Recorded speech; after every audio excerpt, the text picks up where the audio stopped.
Bapak Ibu yang dikasihi Tuhan, mari kita siapkan hati untuk belajar firman. Sepanjang bulan ini kita akan belajar firman yang temanya pentingnya baca firman. Yuk sama-sama kita katakan 2, 3, pentingnya baca firman. Sekali lagi 2, 3, pentingnya baca firman. Baik, jadi hari ini bahkan juga sepanjang bulan ini kita akan belajar betapa pentingnya kita membangun kebiasaan untuk membaca firman. Apa pentingnya, apa manfaatnya, dan bagaimana membaca firman dengan benar. Itu juga perlu belajar, saudara, sehingga kita tidak menghabiskan waktu sia-sia. Nah, saudara yang dikasihi Tuhan, jadi tujuannya mengajar jemaat untuk mengerti pentingnya membaca firman, mendengar firman.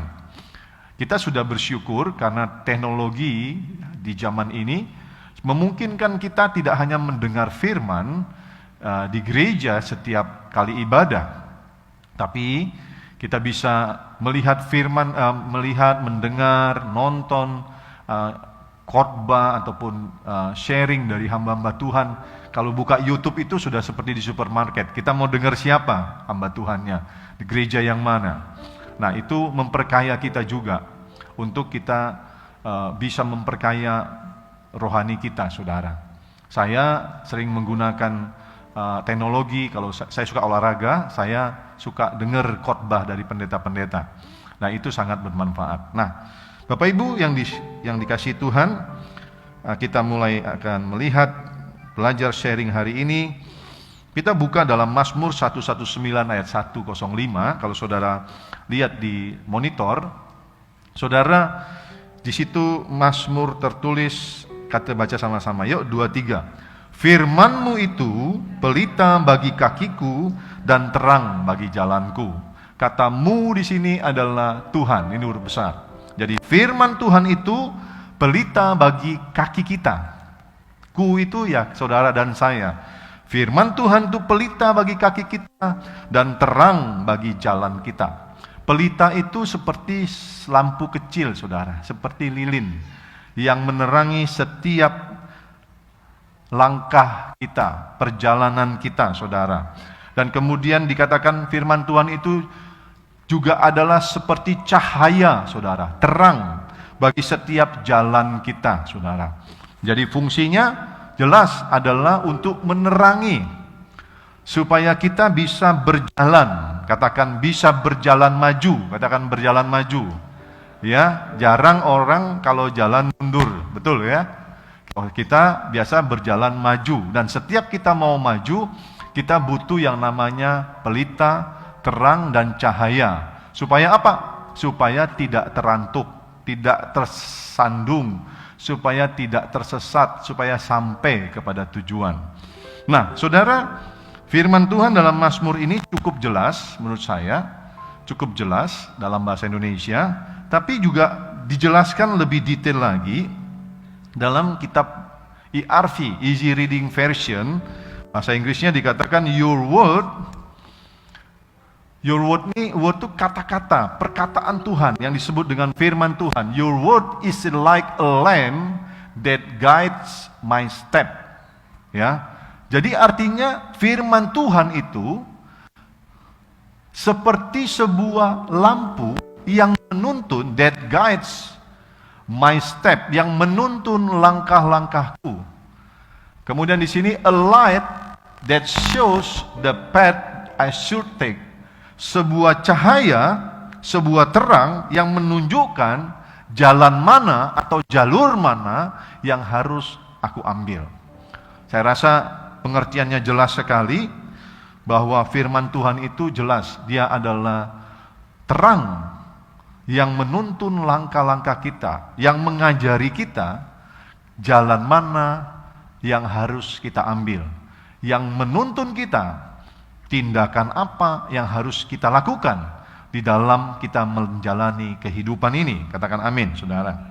Nah, saudara pernah bayangin nggak, kalau saudara berjalan dalam keadaan yang gelap, di mana tidak ada cahaya sama sekali? Pernah nggak saudara masuk dalam situasi seperti itu? Dulu Batam belum banyak lampu jalan, saudara. Kalau rumah saya di Anggrek Sari, mulai dari Simpang Franky sampai Simpang Palem Spring itu, mungkin baru setahun belakangan ini ada lampu yang begitu terang, membuat jalannya indah sekali, lampunya bagus. Tapi sebelum itu jalan tuh gelap, nggak enak banget, saudara. Kalau jalan tuh gelap, nggak enak banget. Nah, bayangin saudara, itu masih ada lampu kiri kanan, sudah nggak enak jalanin. Bayangin nggak ada lampu sama sekali. Saya pernah bawa mobil dari Jambi lewat Palembang ke Lampung menuju Jakarta di hutan, saudara. Nyasar-nyasar. Untung saya nggak mati, saudara. Saya masuk hutan karena nggak ada lampu dan nggak ada petunjuk apa-apa di sana. Untung saya nggak mati, saudara. Nyasar, saudara. Nah, saudara bisa bayangin nggak? Kalau kita berjalan dalam keadaan gelap, di mana tidak ada cahaya sama sekali yang menerangi jalan kita, yang menerangi langkah kita, tidak ada tuntunan sama sekali, tentu kita akan sangat kesulitan berjalan tanpa ada cahaya yang menerangi, tanpa ada tuntunan. Kita bisa nabrak, seperti saya bilang tadi. Kita bisa nabrak, saudara. Gak cuma nabrak, kita bisa tersandung, lalu jatuh. Kita bisa tersesat. Kita bisa, kemungkinan besar itu gak sampai kepada tujuan. Kalau perjalanan kita, langkah kita, itu tidak punya cahaya, tidak ada yang menuntun, tidak ada yang kasih tahu, tidak ada yang ngajarin kita. Jelas, saudara. Nah, itulah keadaan manusia yang hidup tanpa firman. Kalau kita hidup tanpa firman, maka kita sepertinya nggak punya masa depan. Karena kita nggak bisa lihat ke depan. Kalau manusia hidup, orang percaya hidupnya tanpa firman, kita tidak tahu apa yang harus dilakukan. Makanya banyak Kristen jadi Kristen yang bingung, saudara. Kristen yang tidak ngerti mau ngapain, tidak tahu harus bagaimana, tidak tahu mereka harus merespon bagaimana. Itulah Kristen-Kristen tanpa firman, saudara.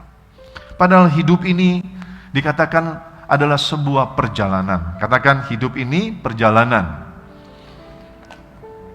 Saudara, hidup ini adalah sebuah perjalanan. Waktu terus berjalan. Dan kita mau tidak mau juga ikut berjalan seiring dengan waktu. Amin. Hidup ini dikatakan sebuah perjalanan. Banyak orang menganalogikan hidup. Hidup adalah sebuah perjuangan. Hidup itu adalah ibadah. Ya, benar. Tapi kali ini saya mau katakan, hidup itu adalah sebuah perjalanan yang harus kita jalani. Dan hidup di dalam Tuhan adalah hidup dengan tujuan. Ada sebuah statement yang berkata, hidup yang paling malang adalah hidup tanpa tujuan.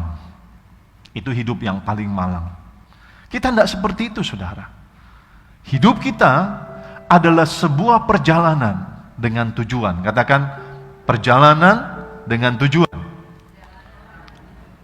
Allah menetapkan kita dalam hidup ini sebuah perjalanan yang memiliki tujuan. Dan tujuan akhir, tujuan utama kita adalah hidup yang kekal. Hidup bersama Tuhan di surga selamanya.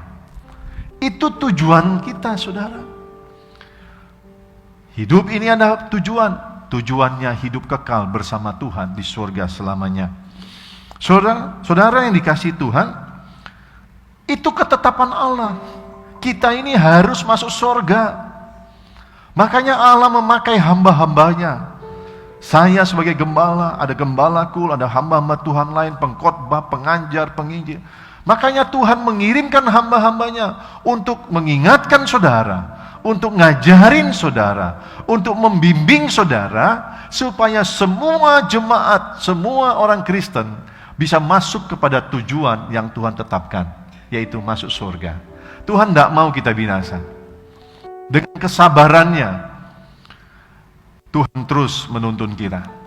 Hari ini saudara masih bisa di gereja dengar firman, masih bisa bernafas. Itu kesempatan buat kita untuk masuk dalam tujuan yang Tuhan tetapkan, yaitu masuk surga. Nah saudara, surga itu harus menjadi tujuan utama saudara dan saya. Saya ulangi ya. Surga, hidup kekal bersama Tuhan di surga, itu harus menjadi prioritas, menjadi fokus utama, menjadi tujuan utama saudara dan saya. Bukan mencari kekayaan. Hidup ini bukan untuk cari harta yang banyak, jabatan, pangkat, ketenaran. Bukan saudara. Tujuan utama saudara, prioritas utama saudara adalah bagaimana saudara dan saya masuk surga. Bukan kekayaan, bukan pangkat, jabatan, ketenaran, bukan. Kenapa? Karena semua yang ada di dunia ini sementara, saudara. Kita hidup, Musa tulis di dalam kitab Mazmur, manusia itu umurnya 70 tahun. Lebih dari 70, puji Tuhan, itu bonus. Sementara, saudara. Bahkan ada yang umurnya kurang dari 70. Saya banyak melihat orang yang kurang dari 70 sudah dipanggil Tuhan. Sangat singkat, tidak bisa dibandingkan dengan kekekalan di surga, saudara. Nilainya tidak bisa dibandingkan. Jadi saudara harus mengerti dan menanamkan ini dalam hidup saudara. Yang harus saudara prioritaskan menjadi tujuan utama hidup saudara selama ada di dunia ini. Bagaimana supaya masuk surga? Oh tapi kan Pak, saya harus cari uang untuk menghidupi kehidupan, untuk membiayai anak-anak dan segala sesuatu. Saya harus cari uang, saya harus kerja, betul. Itu pelengkap. Memang selama hidup kita perlu kerja, kita perlu lakukan ini dan itu. Tapi itu bukan yang utama. Hari ini saya mau bilang begini, menyadarkan saudara supaya saudara mengerti lalu berubah. Karena kebanyakan orang Kristen, dalam pandangan saya sebagai gembala, bahkan jemaat di sini, lebih mementingkan pekerjaan, lebih mementingkan cari uang, lebih mementingkan hal-hal lain dibandingkan Tuhan, dibandingkan bagaimana nanti bisa masuk surga. Lebih menyenangkan hal-hal duniawi daripada hal-hal surgawi. Kelihatan kok dari cara hidup jemaat. Semoga saudara menyadari ini dan kemudian saudara berubah. Hidup ini singkat, saudara. Hidup di dunia ini singkat. Tidak bisa dibandingkan dengan kekekalan. Jadi tujuan utama saudara yang Tuhan mau ingatkan hari ini, saudara harus masuk surga. Hidup ini adalah perjalanan, dan perjalanan yang memiliki tujuan, yaitu surga. Boleh nggak punya cita-cita? Boleh.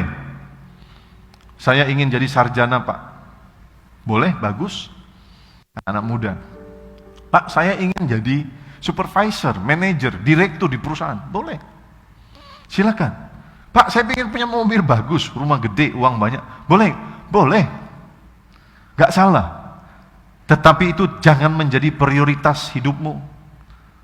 Jangan menjadi segalanya bagimu sehingga engkau mengesampingkan Tuhan dan perintah-perintahnya. Jangan menjadi tujuan utama hidupmu sehingga surga itu menjadi nomor 3, nomor 7, nomor 10 dalam hidupmu. Jangan terbalik prioritasnya. Alkitab berkata, apa gunanya engkau memiliki seisi dunia kalau jiwamu binasa? Ada di Alkitab ditulis. Engkau jadi raja, engkau jadi konglomerat, punya harta, punya jabatan pangkat, semuanya akan berakhir di dunia ini. Amin. Kau nggak bawa mati, kau nggak bawa ke surga. Setiap manusia harus mempertanggungjawabkan hidupnya di hadapan Tuhan. Apa yang kita bawa kepada Tuhan? Hati yang mengasihi Tuhan. Apa yang kita bawa ke hadapan Tuhan? Ketaatan. Apa yang kita bawa kepada Tuhan? Tanggung jawab selama hidup di dunia ini, saudara. Saudara yang dikasihi Tuhan, dalam perjalanan hidup kita di dunia ini, kita akan selalu dihadapkan kepada banyak hal. Masalah, goncangan, ya, tantangan. Itu selevel lah ya, satu grup. Goncangan, masalah, tantangan, beban hidup. Tapi ada juga lagi yang lain, godaan, saudara. Godaan hidup. Yang bisa membuat kita tersandung, lalu jatuh. Tantangan, masalah, beban, godaan yang bisa membuat kita tersesat. Yang bisa membuat kita gagal mencapai tujuan. Kalau tidak ada pertobatan. Tuhan menetapkan tujuan kita di sorga. Tapi Tuhan juga janji loh. Tuhan itu baik. Makanya kita itu harus sungguh-sungguh ikut Tuhan. Surga itu Tuhan janjikan pasti bagi orang yang sungguh-sungguh hidup di hadapan Tuhan. Tapi Tuhan juga bilang gini, kalau kita hidup sungguh-sungguh bersama Tuhan, maka kehidupan kita di dunia juga kita tidak perlu khawatir. Karena Tuhan juga pasti pelihara. Amin. Asal kita dahulukan Tuhan. Matius 6 ayat 33. Janji Tuhan berkata, carilah dulu kerajaan Allah dan kebenarannya, maka semuanya ditambah-tambahkan kepadamu. Seumur saya 52 masuk 53 tahun, saya lihat banyak teman yang sungguh-sungguh ikut Tuhan. Hidup mereka baik-baik saja. Ada pergumulan? Ada. Tapi setiap kali ada pergumulan, mereka bisa menyelesaikan. Setiap kali ada kebutuhan, Tuhan pasti tolong cukupkan. Orang yang sungguh-sungguh ikut Tuhan, sungguh-sungguh mau dengar dan lakukan firman, hidupnya luar biasa. Amin. Saudara yang dikasihi Tuhan, hidup ini perjalanan, banyak masalah, tantangan, godaan. Kita bisa jatuh, tersesat, bisa gagal sampai tujuan. Itu sebabnya kita perlu membaca firman. Kita perlu mendengar firman. Kita perlu tuntunan firman Tuhan dalam hidup ini. Supaya dalam perjalanan ini kita bisa berhasil. Tidak hanya sampai tujuan, tapi menyelesaikan setiap godaan, tantangan, masalah dalam perjalanan kita. Ibarat saya berjalan sana tujuan. Dalam perjalanan ini ketika ada beban saya selesaikan. Karena Tuhan menuntun. Ada masalah saya selesaikan. Nah, Tuhan mengajari saya. Ada godaan saya menang karena Tuhan beri kekuatan kepada saya. Ada banyak hal saya bisa menjadi pemenang. Karena ada firman yang mengajari, menuntun, memberi kuasa kepada saya untuk menghadapi semuanya dan saya bisa masuk kepada tujuan yang Tuhan tetapkan. Untuk itulah kita butuh firman, saudara. Kita butuh firman Tuhan yang menuntun, mengajari, membimbing kita, menerangi hati dan pikiran kita, membuat kita mengerti, membuat kita bijaksana, saudara. Membuat kita menjadi pemenang.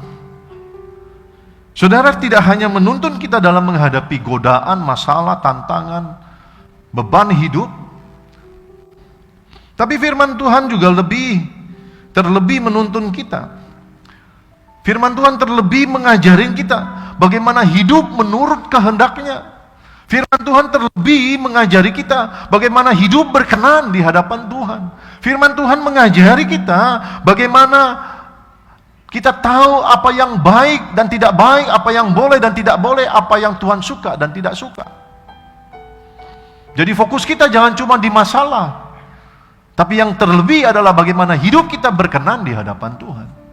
Dari firman kita belajar. Bagaimana kita tahu apa yang Tuhan suka dan tidak suka kalau kita tidak pernah baca firman? Benar nggak? Bagaimana kita tahu apa yang boleh dan tidak boleh kalau kita nggak pernah baca firman? Bagaimana kita tahu apa yang berkenan di hadapan Tuhan kalau kita nggak pernah baca dan mengerti firman? Kita nggak bisa tahu bagaimana harus bersikap yang benar di hadapan Tuhan kalau kita tidak pernah baca firman.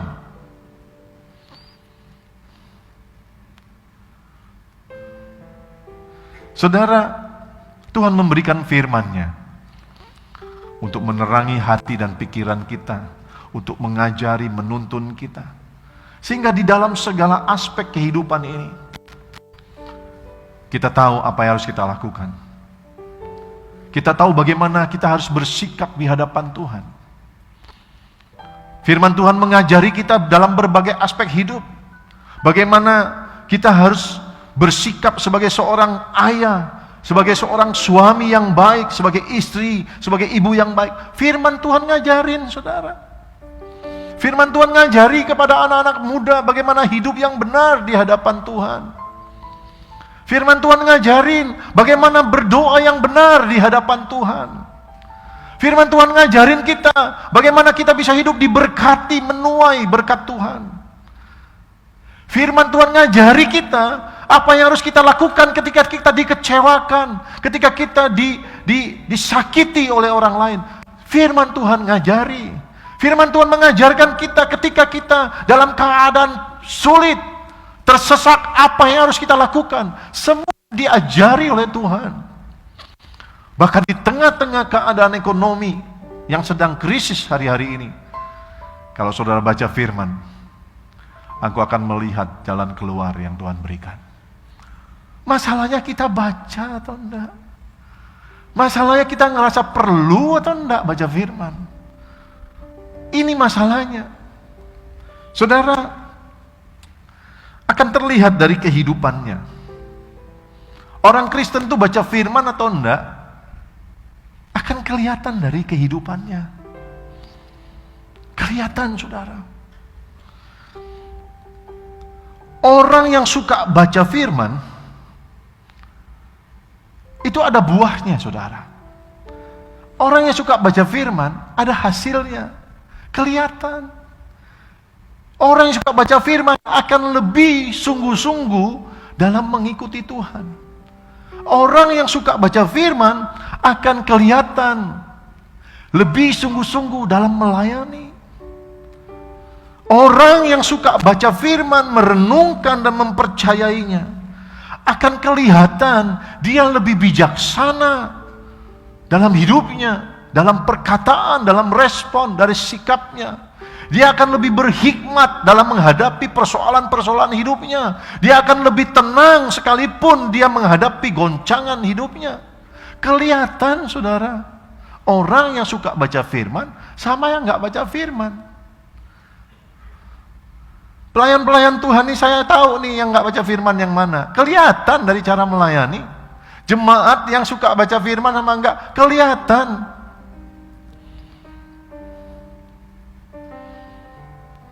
Saya tidak sedang menyindir saudara.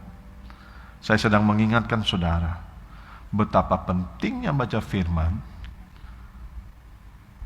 Karena ketika saudara baca firman, ada kuasa firman yang mengubah hidup saudara. Katakan amin.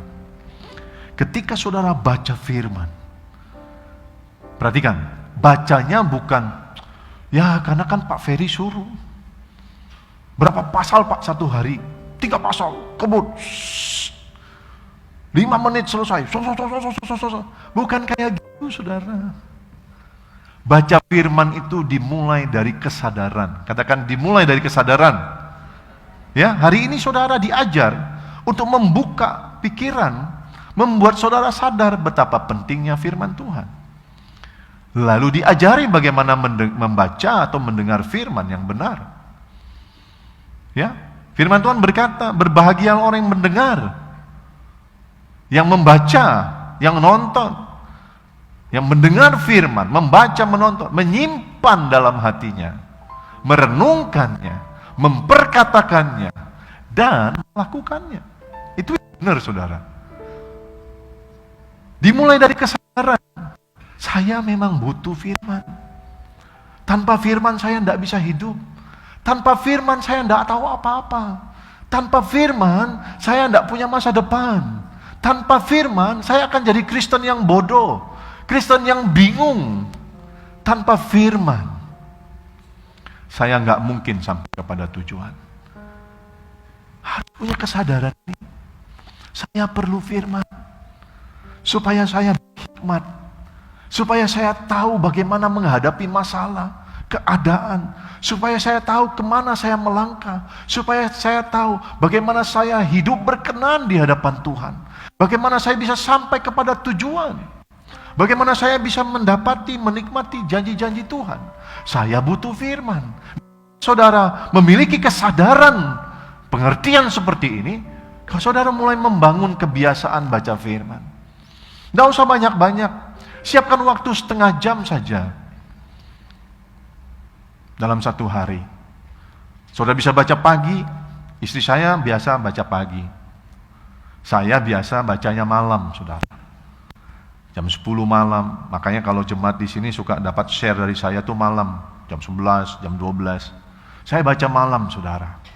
Mulai saudara membangun kebiasaan membaca, luangkan waktu setengah jam. Lama kali Pak, setengah jam. Saudara, bagi yang baru mau memulai, memang setengah jam rasanya lama. Tapi ketika saudara sudah memulai kebiasaan baca firman, bacanya gini loh, mulai dengan doa. Saya selalu doa.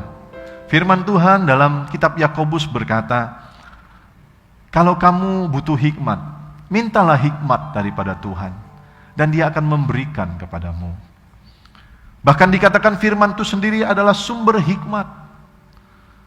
Yohanes 1 ayat 1 berkata, pada mulanya adalah firman, dan firman itu adalah Allah sendiri. Firman yang menjadi manusia, Yesus Kristus. Yesus adalah firman. Apa yang Dia katakan firman. Saudara sebelum baca firman, saudara doa, Tuhan, kalau saya doa begini, Tuhan, aku mau baca firman. Terima kasih untuk kesempatan yang baik. Aku mau baca firman, Tuhan. Beri aku hikmat, beri aku pengertian, supaya aku mengerti apa yang ku baca. Singkapkan rahasia surgawi, Tuhan. Singkapkan rahasia kehidupan, supaya aku mengerti rahasia Tuhan. Beri aku kekuatan untuk melakukannya, dan beri aku kesempatan untuk menjadi teladan bagi banyak orang yang mengenalku, bahwa aku orang yang melakukan firman, dan beri aku kesempatan untuk mengajar banyak orang. Apa yang kuterima dari Tuhan, aku berikan bagi orang lain. Itu doa saya, nggak lama-lama kok doanya, paling 3 menit. Dan saya bersyukur, Tuhan adalah Tuhan yang mendengar. Jadi setiap kali saya buka, saya baca pelan-pelan. Saya nggak kejar target, saudara. Yang saya kejar adalah, apa maksud Tuhan? Apa rema, sarinya, intinya, apa yang Tuhan mau bicara sama saya? Remanya, sehingga itu bisa melekat di hati saya. Lalu ketika saya ngerti, saya belajar untuk mentaati dengan sungguh-sungguh. Kadang-kadang susah, tapi saya bertekad untuk melakukannya. Karena saya tahu waktu kita mau lakukan firman Tuhan, Roh Kudus, Roh Allah yang akan mengurapi, memberi kita kemampuan untuk melakukannya. Itu yang saya lakukan sampai hari ini. Ada masanya malas, gak baca firman, tapi puji Tuhan,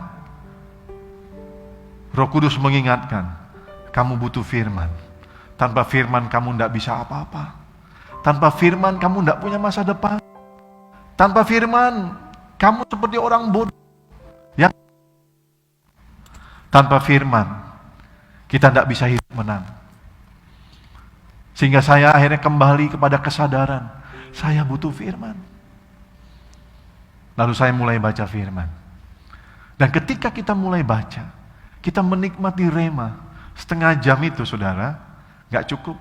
Kita akan terus lanjut karena kita menikmati. Saudara akan rindu, makanya biasakan baca firman. Amin. Jadikan baca firman itu bukan beban, tapi kesukaan. Karena memang kita suka dan kita butuh. Loh, kita buka medsos saja bisa 2 jam, 3 jam, nonton TV bisa 3 jam. Masa baca firman setengah jam gak mau? Ada orang-orang ngajarin begini, seperti kamu makan, kamu butuh makan. Demikian kamu butuh firman. Karena itu kalau kamu belum baca firman, jangan makan katanya. Saya aminkan. Saya bacanya malam, saudara. Firman Tuhan berkata, saudara, dalam Matius pasal 4, ayat keempat, manusia hidup bukan dari roti saja, tetapi dari setiap firman yang keluar dari mulut Allah. Nah, ini orang yang mengerti ini hebat, bakal pasti jadi orang yang luar biasa. Karena dia tahu, hidupku ini bukan cuman makan jasmani. Kalau kita makan nasi, roti, ya martabak itu jasmani. Sehat badan kita betul, tapi rohani kita juga harus kuat. Katakan amin. Ya, makanan rohani itu firman yang kita baca, yang kita dengar, sehingga kita menjadi orang-orang yang kuat di dalam Tuhan, kuat di dalam firman-Nya. Manusia bukan hidup dari roti saja, tapi dari setiap firman yang keluar dari mulut Allah. Saudara menjadi orang-orang yang hebat karena firman Tuhan itu berkuasa. Saya kasih analogi perumpamaan seperti ini. Kalau firman Tuhan itu berkuasa, karena dikatakan firman Tuhan itu adalah Tuhan sendiri, berkuasa, hebat, dahsyat, dia tinggal di dalam kita, maka kita jadi hebat enggak, saudara? Jadi hebat, jadi berkuasa, kuat, saudara. Kan janji Tuhan bilang gitu. Kalau kamu tinggal di dalam aku, dan firmanku tinggal di dalam kamu, mintalah apa saja, maka aku akan memberikan kepadamu. Janji Tuhan. Makanya, banyak orang Kristen, maaf nih ya, doanya nggak dijawab-jawab. Atau belum dijawab. Kenapa? Nah, kita pernah belajar begini.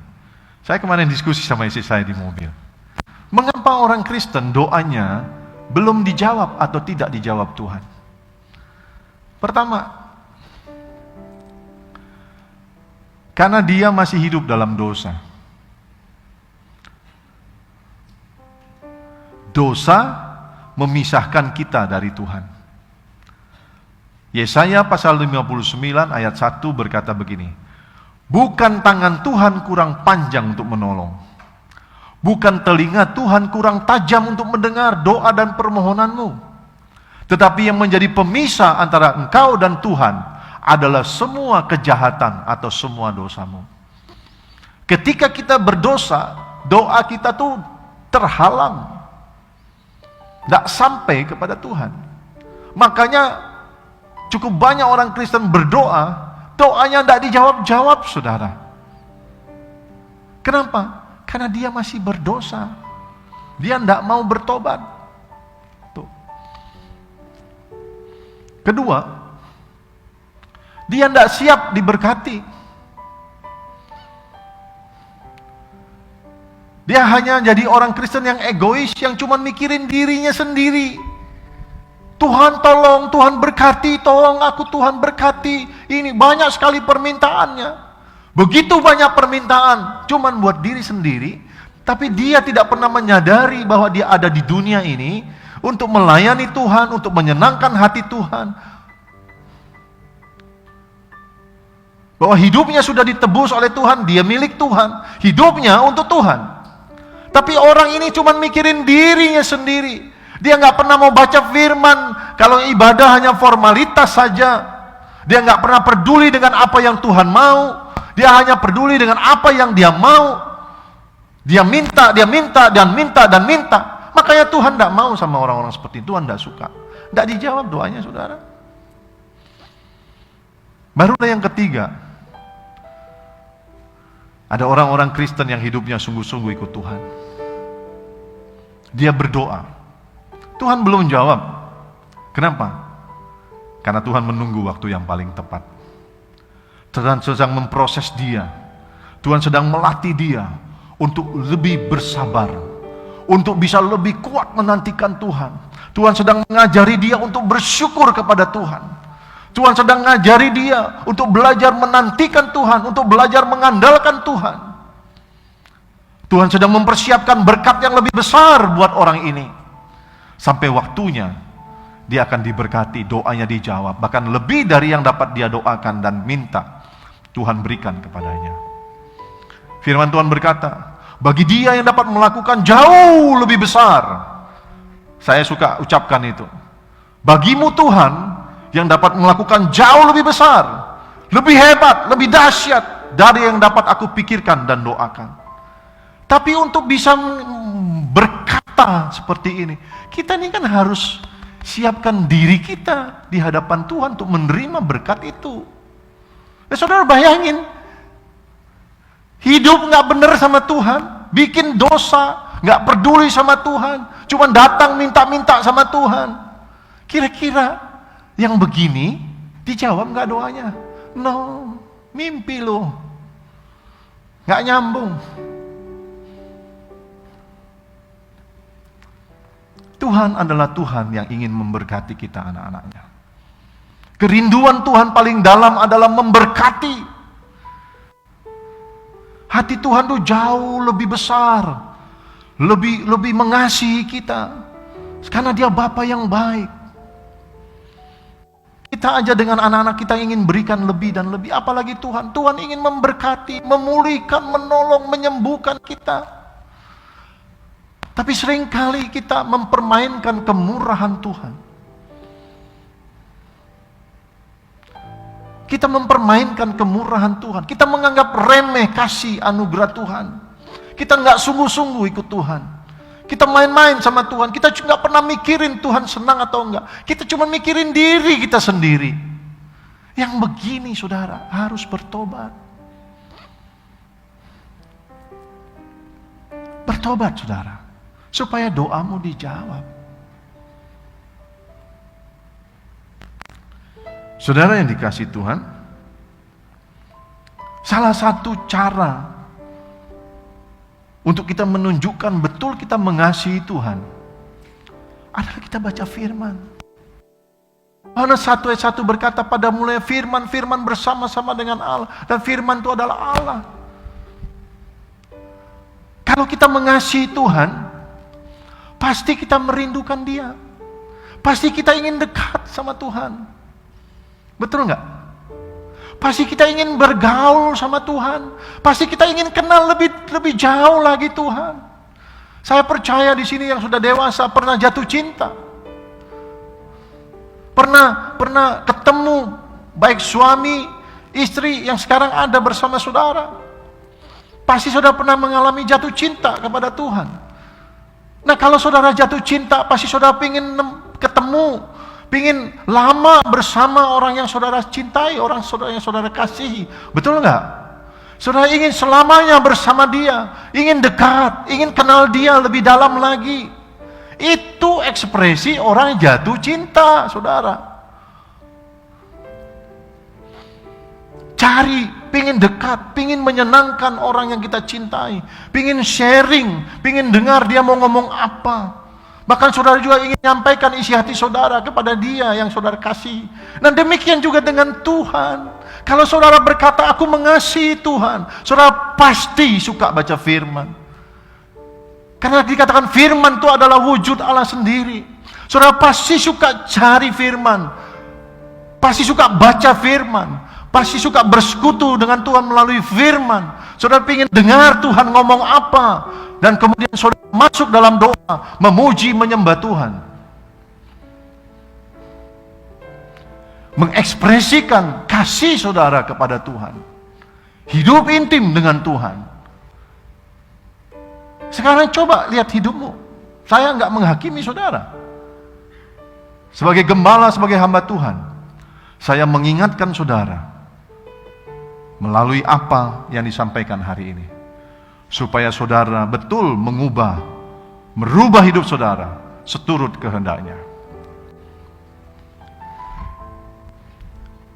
Kalau saudara mengasihi Tuhan, pasti saudara suka baca firman.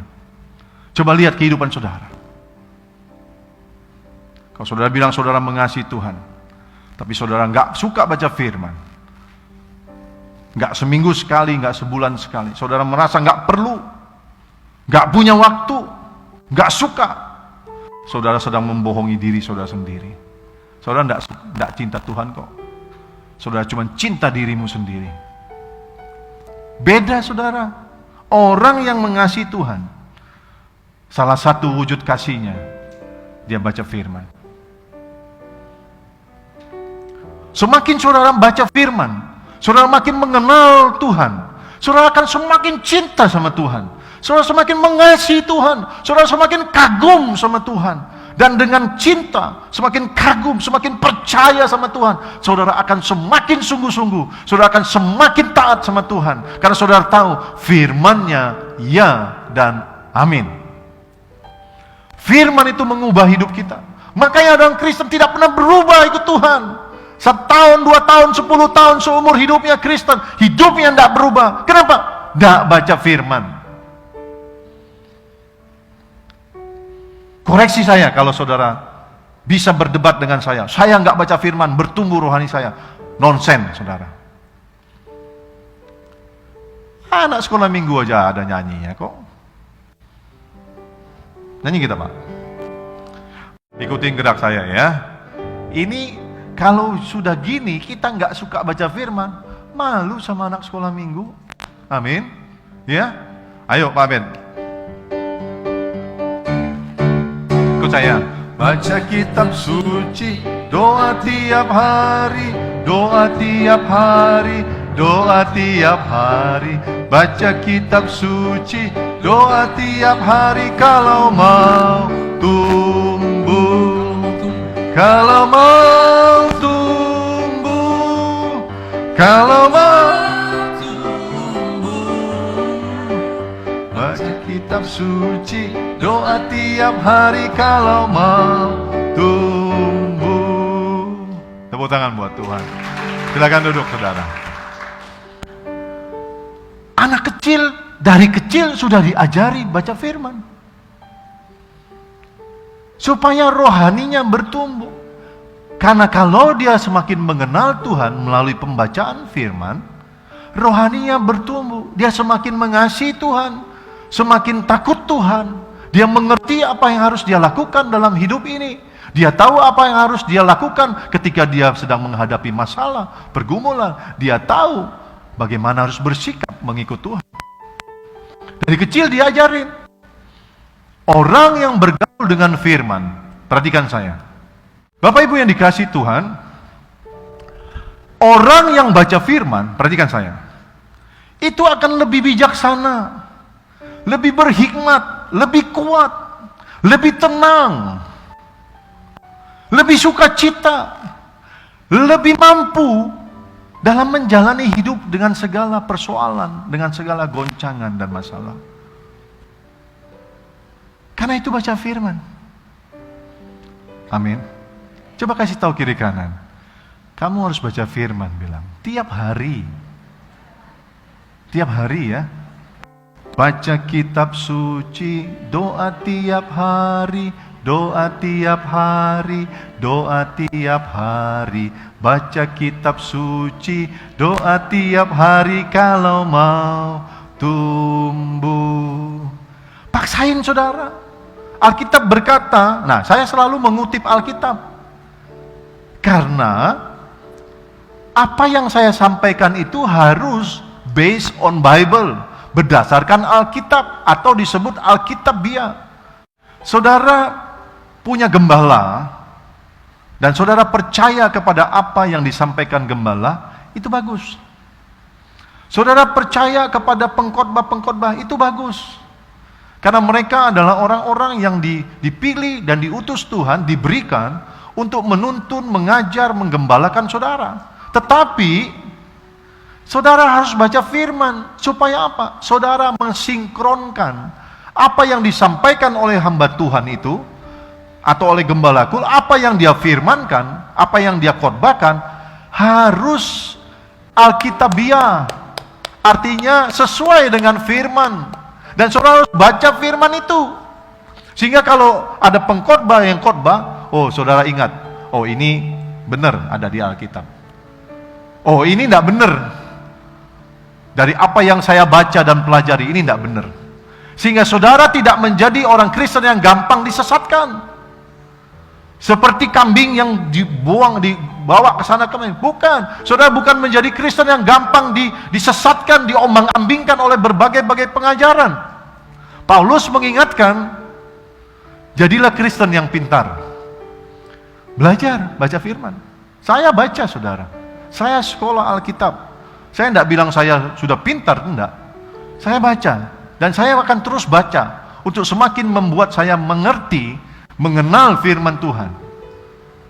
Seringkali saya dengar ada beberapa hamba Tuhan yang udah terkenal. Dia ngomong apa? Kalau nggak merujuk kepada Alkitab yang saya baca, saya tolak firman itu. Saya ambil yang bagus, yang benar, iya. Yang nggak bagus, saya tolak. Roh Kudus mengingatkan saya. Jadi kalau kita jadi Kristen, baca firman, supaya kita nggak gampang disesatkan. Nanti ada hamba Tuhan bilang A, iya. Yang satu bilang B, iya. Tapi kalau kita baca, kita menjadi Kristen yang pintar. Katakan amin, saudara. Ya, baca firman, saudara. Saudara, saya harus stop sampai di sini. Masih banyak nih, saudara. Tuh, ya, nanti kita sambung di minggu keempat ya. Saya di sini aja. Saudara, dalam perjalanan hidup kita ini, di dunia ini, yang merupakan satu perjalanan yang memiliki tujuan, itu sama dengan perjalanan bangsa Israel di padang gurun. Saudara tentu tahu bagaimana Tuhan membawa mereka keluar dari Mesir. Mesir bicara tentang kehidupan dunia. Mesir bicara kehidupan tidak ada masa depan. Ketika bangsa Israel diperbudak, dijajah di Mesir, jadi budak nggak punya masa depan. Mesir bicara hidup dalam kegelapan. Mereka nggak menyembah Tuhan, mereka menyembah dewa-dewa. Tapi Tuhan baik. Tuhan mendengar jeritan bangsa Israel. Lalu Tuhan menyuruh Musa untuk memimpin bangsa Israel keluar dari Mesir dengan tujuan. Perhatikan, tujuannya tanah perjanjian. Tanah yang berlimpah susu dan madu. Tanah perjanjian bicara kemaksimalan sebagai manusia. Di sana ada berkat yang melimpah, ada sukacita, ada hadirat Tuhan. Tanah perjanjian. Tetapi sebelum masuk tanah perjanjian, Allah membawa mereka di padang gurun. Nah, perjalanan bangsa Israel keluar dari Mesir menuju tanah perjanjian, di mana harus melewati padang gurun, itu merupakan gambaran hidup kita hari ini. Kita dibawa Tuhan, diangkat dari kegelapan, dari dosa, dari hidup yang lama, yang tidak punya harapan, diangkat, dipindahkan kepada terangnya yang ajaib. Tujuannya surga, hidup kekal bersama Tuhan. Tapi kan kita belum sampai ke sana. Kita masih hidup di dunia ini, dunia yang seperti padang gurun. Padang gurun yang dihadapi, yang dijalani bangsa Israel itu padang gurun yang punya banyak kesulitan, keterbatasan, punya banyak kesusahan. Sama hidup kita seperti itu di padang gurun. Ada banyak masalah, godaan, cobaan, tantangan, beban. Itu padang gurun. Nggak ada, kalau malam tuh nggak ada sinar, gelap. Padang gurun tuh nggak ada sign, harus belok kanan, belok kiri, sana kemari, nggak ada, saudara. Padang gurun nggak ada apa-apa. Seperti itu hidup kita hari ini. Kalau kita tidak punya firman, kita akan tersesat di padang gurun. Kita akan mati di padang gurun. Kita tidak bisa apa-apa di padang gurun. Kita butuh firman Tuhan yang menuntun kita, yang menjaga kita, yang melindungi, yang memberitahu ke kanan atau ke kiri, yang kasih tahu banyak hal supaya kita bisa sampai kepada tujuan. Amin. Hari ini saudara dibukakan begitu banyak, nanti minggu keempat kalau ada waktu saya akan sampaikan lagi.